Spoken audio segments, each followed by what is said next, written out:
Mais um dia, mais uma devocional, que a bênção do Eterno esteja com você. Hoje nós estamos voltando para Atos. Vamos voltar para nosso estudo no livro histórico do Novo Testamento, Atos dos Apóstolos. Mas antes de nós continuarmos o estudo de Atos, eu quero que você preste atenção nesse mapa. É o mapa da primeira viagem missionária de Paulo. Tá? Então preste atenção no mapa. Você vai perceber aí que ele saiu de Antioquia, foi para Chipre, conforme nós já estudamos, e depois ele foi para a região da Galácia. Então, onde que é a Galácia? As igrejas que ele foi, Listra, Icônio e Derbe, tá? Então, essa região aqui hoje é a Turquia, só para você se localizar. Então, quando ele passou por essas igrejas aqui, ele estava na região da Galácia. Depois ele voltou e foi para Antioquia. Foi quando ele escreveu, depois lá de Jerusalém, ele escreveu as cartas, ou a carta às igrejas da Galácia que tinham se desviado dos caminhos do Senhor, obedecendo o sábado e voltando aos costumes de comida e vestes, enfim, do Antigo Testamento. Então aqui está a primeira viagem missionária de Paulo, ok? Então hoje nós vamos voltar para Atos. Paramos em Atos capítulo 15, nós vamos continuar no versículo 36. Depois que Paulo e Barnabé fizeram a sua primeira viagem missionária e já deram depois o relatório para a igreja de Jerusalém, tudo, eles resolveram, vamos fazer uma segunda viagem, ver as igrejas que nós fomos, como elas estão. Aí eles resolveram voltar para as igrejas ali da Galácia, onde ele tinha escrito a carta. Mas aconteceu uma coisa interessante. Quero que você perceba aqui no versículo 36. Algum tempo depois, Paulo disse a Barnabé: voltemos para visitar os irmãos em todas as cidades onde pregamos a palavra do Senhor, para ver como estão indo. Ou seja, vamos voltar lá para a região da Galácia, para as igrejas que nós fomos. Barnabé queria levar João, chamado Marcos. Então Barnabé falou assim: ótimo, vamos voltar sim, mas nós vamos levar novamente conosco João Marcos. Só que tinha um problema. João Marcos era aquele que tinha desistido da viagem. Se você olhar a sua Bíblia, no capítulo 13, o versículo 13, ele diz assim: de Pafos, Paulo e seus companheiros navegaram para Perge, ali naquela região da Galácia, e Panfilha. João Marcos os deixou e voltou para Jerusalém. Então, aquela coisa de intransigência, ele não vai voltar conosco. Paulo era muito assim, sabe, muito duro. E Barnabé, o filho da consolação, José das consolações, o consolador, aquele que foi atrás de Paulo para dar uma chance para Paulo, aquele que levou Paulo de Tarso lá para Antioquia, aquele homem amoroso, falou assim: não, ele merece uma segunda chance. Não vamos queimá-lo, porque ele desistiu na primeira vez, não significa que ele não serve para ir conosco novamente. Mas aconteceu uma coisa interessante, no versículo 38, mas Paulo não achava prudente levá-lo. Falou assim: e se ele voltar novamente?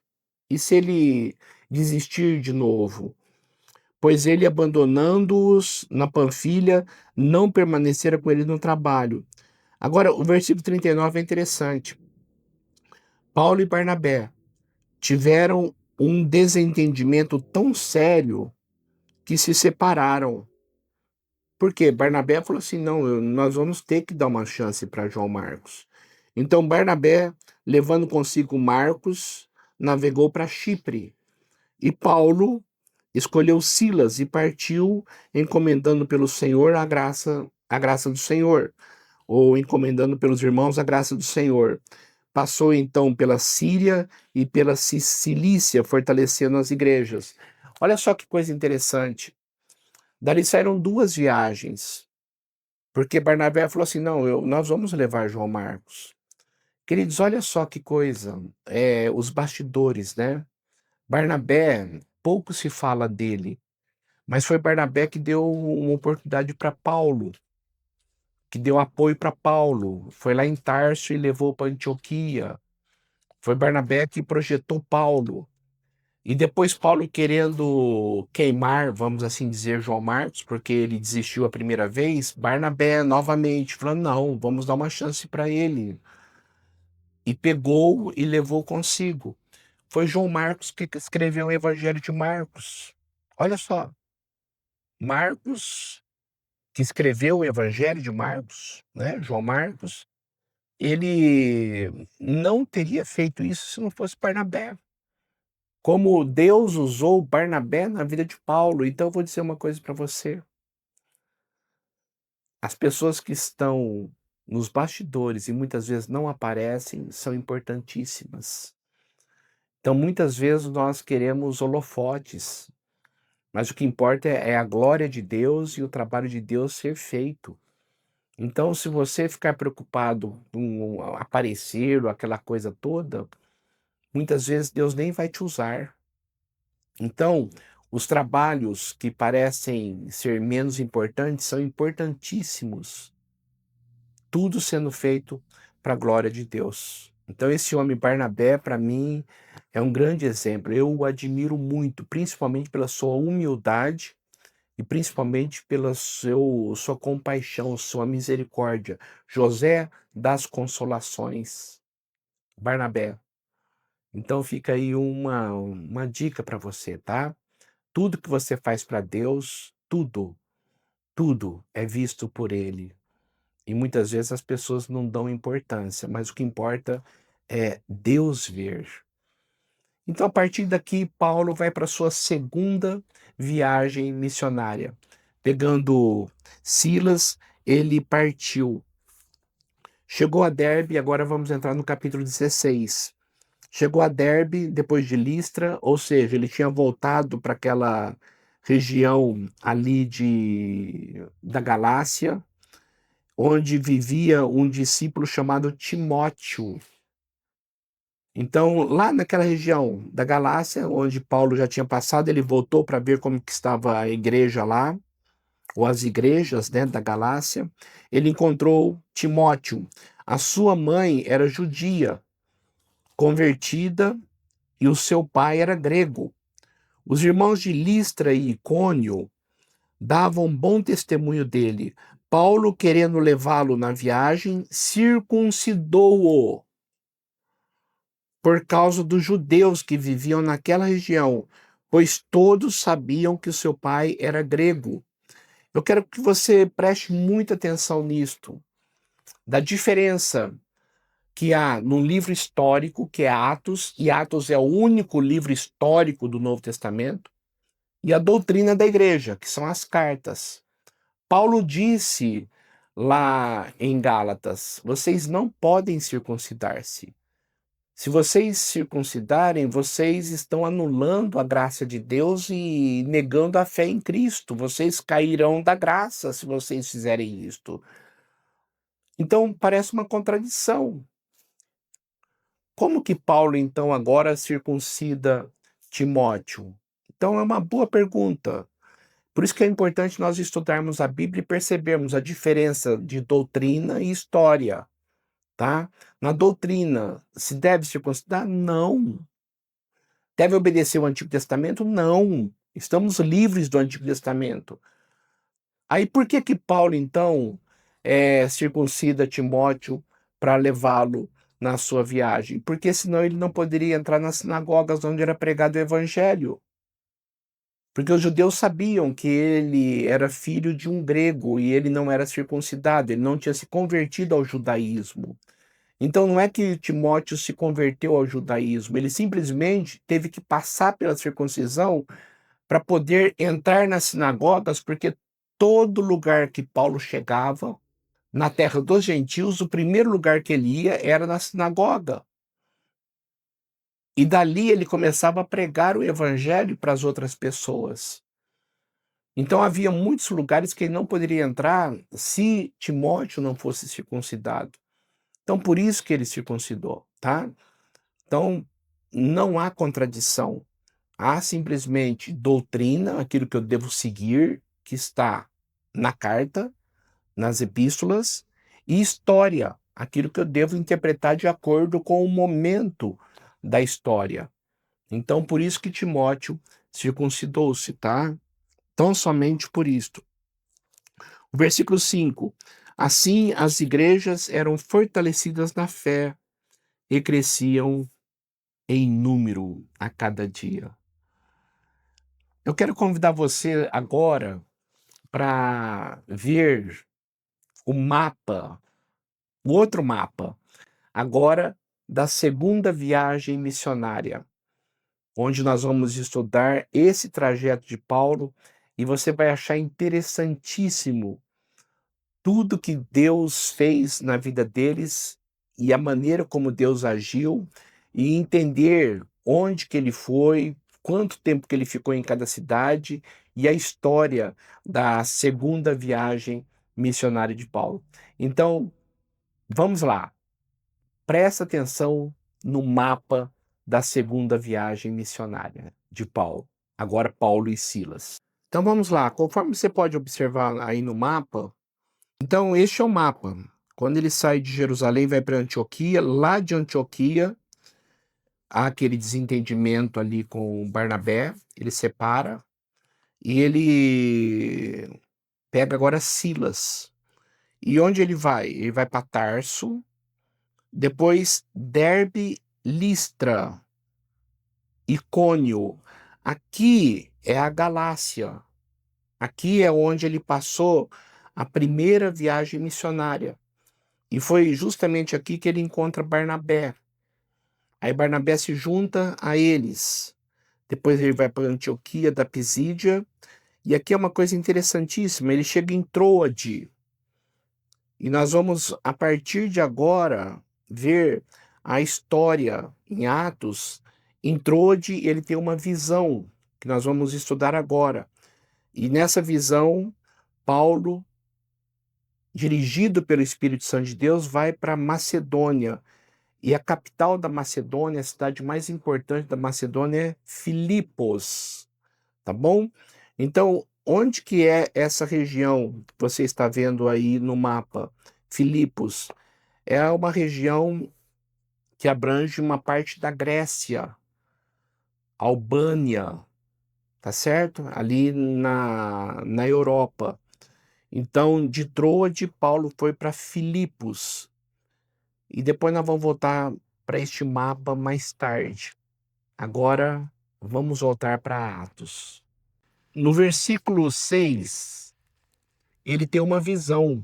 Olha só, Paulo e seus companheiros, a partir do versículo 6, conta a história dessa visão.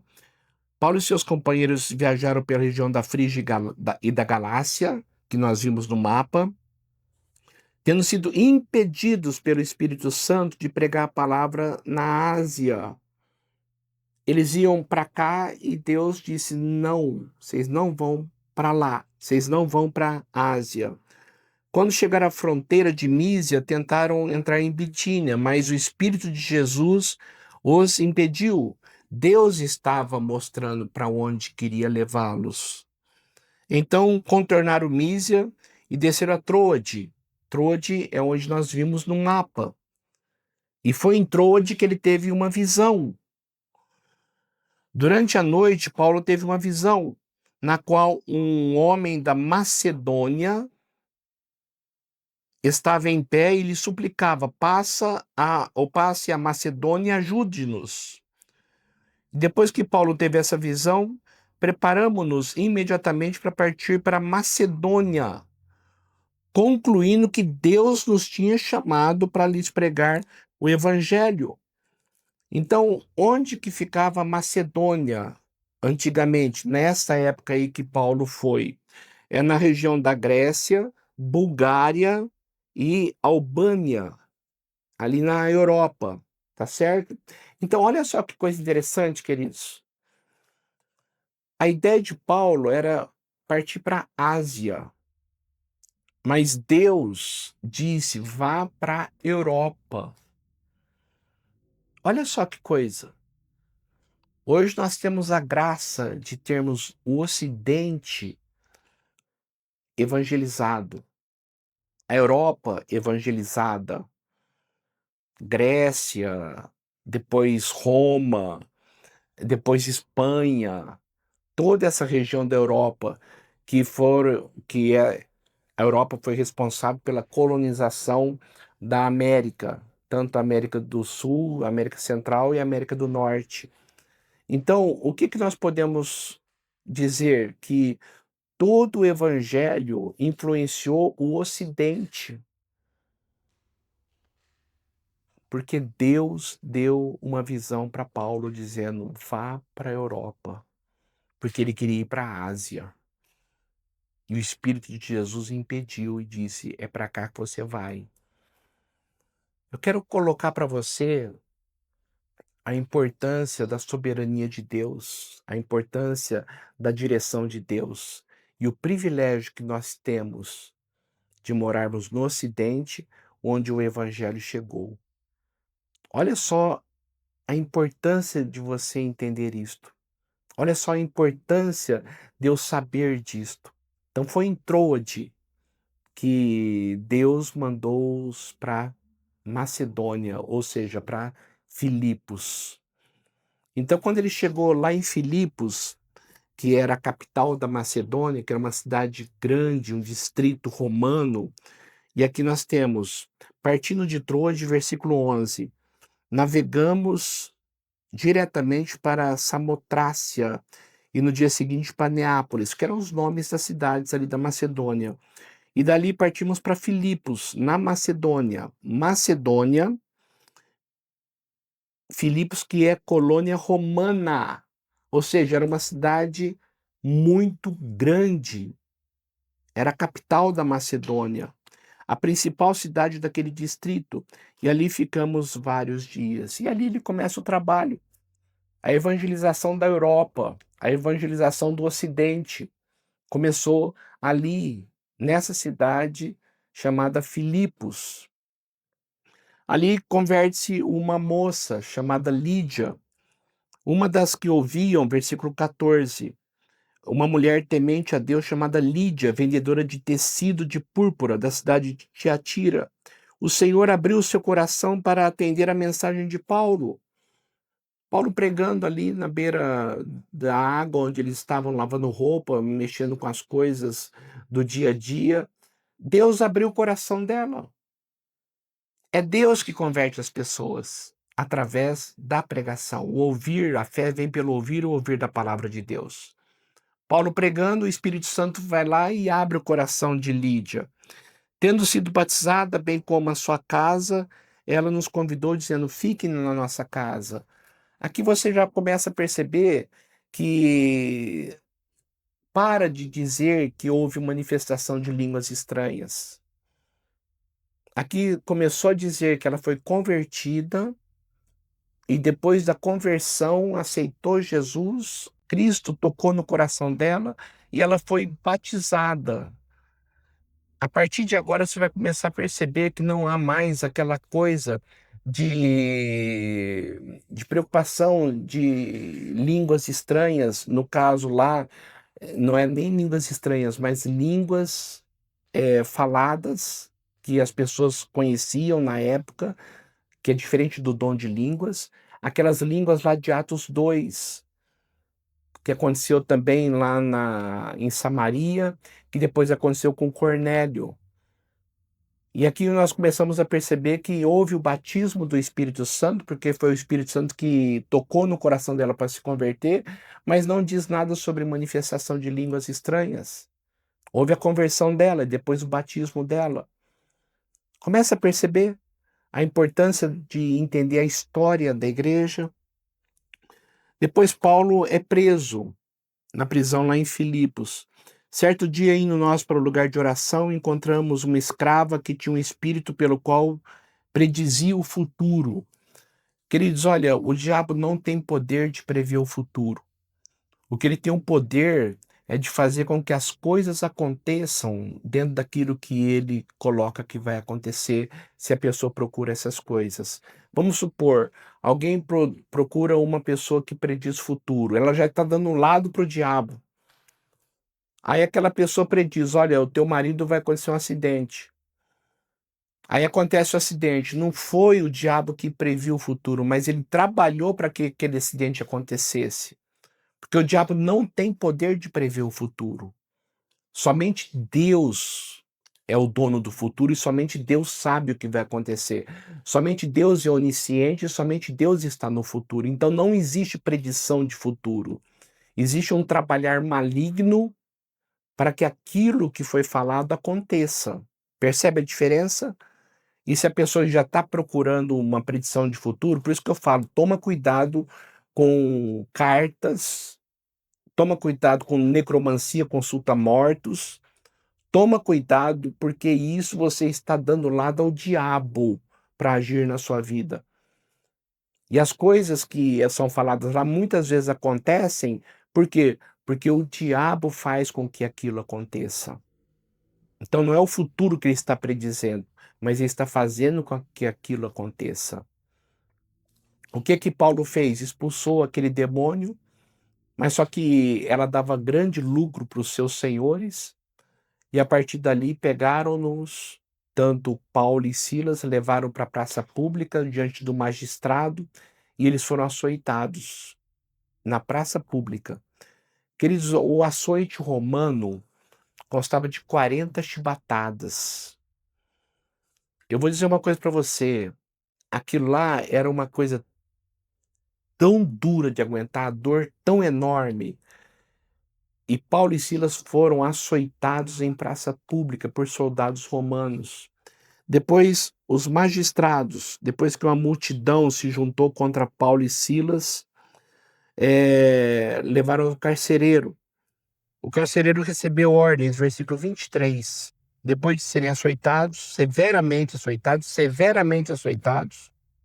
o carcereiro recebeu instrução para vigiá-los com cuidado. Tendo recebido tais ordens, o carcereiro os lançou no cárcere interior e lhes prendeu os pés no tronco. Eu quero que você só imagine a cena.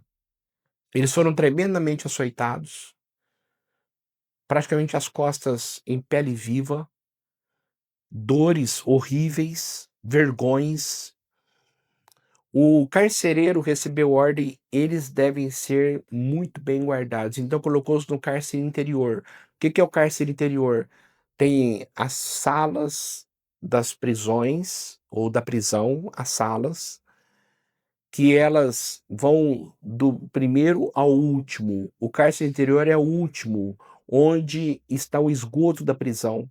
As pessoas que faziam as suas necessidades, tanto a urina como as fezes, iam caindo no cárcere interior, e lá não tinha luz, não tinha janela. Imagina o mau cheiro que era aquilo.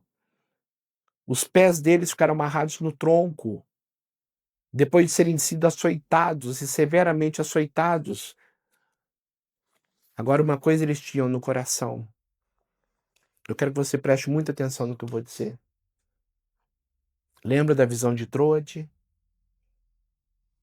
Foi Deus, foi Deus que nos mandou aqui. Foi Deus, ele sabe o que faz.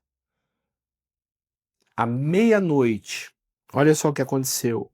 À meia-noite, versículo 25, Paulo e Silas estavam orando e cantando hinos a Deus.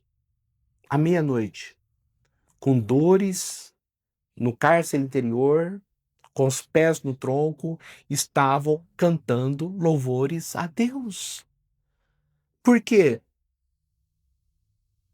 Se estamos aqui porque foi Deus que nos mandou e Ele sabe o que faz.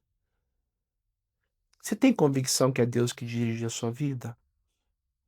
Então a pergunta que eu quero que você responda, para você mesmo meditar. Por que você reclama tanto das coisas que acontecem com você? Com as injustiças que acontecem com você? Por que eu reclamo tanto? das coisas que acontecem comigo e das injustiças que acontecem comigo. Se eu e você sabemos que é Deus que conduz a nossa vida e que Ele tem um propósito em nossas vidas. Isso aqui é uma coisa interessante. Paulo e Silas à meia-noite cantavam e oravam. E pelo fato de eles terem essa fé, essa atitude de gratidão, o versículo 25, 26, de repente houve um terremoto tão violento que os alicerces da prisão foram abalados. Imediatamente todas as portas se abriram e as correntes de todos se soltaram. O louvor liberta, a fé move a mão de Deus para fazer milagres. A atitude de Paulo e Silas diante daquelas circunstâncias levaram a mão de Deus a agir em favor deles. As suas atitudes vão fazer as mãos de Deus agir em seu favor. Agradeça mais e pare de reclamar tanto da vida. Principalmente de coisas que você não entende. Mas creia que é Deus que está na condução da sua vida. O carcereiro viu as portas abertas, ia se matar. Paulo grita, não faça isso com você. E aqui eu acho interessante o contraste. Presta atenção no que eu vou dizer agora. Sobre experiências de conversão. Lídia se converteu a Deus. Ali na beira do rio, no lugar calmo, Paulo pregando, Deus abriu o coração dela. O carcereiro teve que enfrentar um terremoto, um tumulto, uma gritaria, aquela coisa toda, e ele se converteu. Mas os dois foram totalmente diferentes, as experiências. Cada um tem sua experiência com Deus, tá? Tem pessoas que se convertem de uma forma muito tranquila, tem pessoas que têm que ter um abalo, algo mais incisivo, mas a conversão é a mesma. A mudança de vida é a mesma, o Espírito Santo que age é o mesmo. Então não queira ter experiências que outros tiveram. Às vezes você fala assim, puxa, mas eu estava lá na igreja ouvindo o pastor falar, Deus abriu meu coração e eu me converti a Jesus Cristo. Aí uma outra pessoa fala, é porque eu tive um acidente, porque aconteceu uma coisa assim, porque eu tive uma visão e depois aconteceu isso. Cada um tem a sua experiência.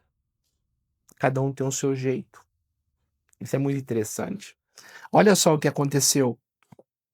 Quando o carcereiro viu aquilo, versículo 30, levou-os para fora e perguntou, senhores, o que eu devo fazer para ser salvo? E eles responderam, grife esse versículo 31. Creia no Senhor Jesus e será salvo você e as pessoas da sua casa. E pregaram a palavra de Deus a ele e a todos da sua casa, à noite, de madrugada.